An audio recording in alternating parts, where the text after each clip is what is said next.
ఇది 1-1లో పెట్టానా, ఇది ఒక మోడల్ వస్తుంది అనమాట.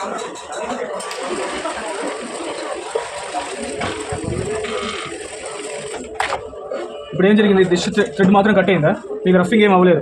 ఇన్ కేస్ నాకు రఫింగ్ కావాలి అనుకుంటే నేను రఫింగ్ యాడ్ చేసుకుంటాను అనమాట. చూడండి, ఇది స్టార్టింగ్ రఫింగ్, ఇది ఎండింగ్ రఫింగ్, డబల్ అనమాట.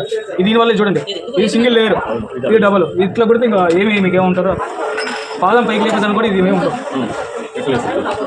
కిందే ఉంటుంది, కటింగ్లోనే ఉంటుంది. ఇది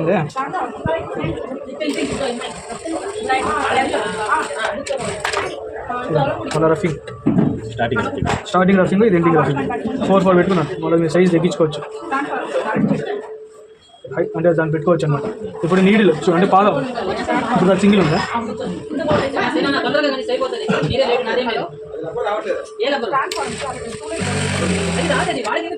ఆటోమేటిక్ పాదం అదే పైకి లేసిపోతుంది మా పంగానే,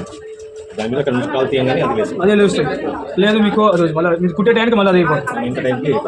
ఇప్పుడు కుట్టేది ఓకేనా, అది మళ్ళీ నేను కుడుతున్నాను, అదే పాదం దించుకోవడానికి. అలా థ్రెడ్ కటింగ్ ఉంటుందండి, ఆటోమేటిక్ థ్రెడ్ కటింగ్ ఉంటుంది. ఇది ఇంకా ఇప్పుడు ఏం జరుగుతుందంటే థ్రెడ్ కట్ అవుతుంది, పాదం ఆటోమేటిక్ పైకి లిఫ్ట్ అవుతుంది. ఇందాక థ్రెడ్ కట్ అవ్వాలా, పాదం మాత్రం పైకి లేదు. కింది దానికి అవసరమే లేదు, మీరు ఇట్లా లాగాల్సిన అవసరం లేదు. మీ ఆ మోడల్ మిషన్కి ఏంటంటే మీరు ఇది కలిపి తీసుకోవాలా, దీనికి అవసరం లేదు.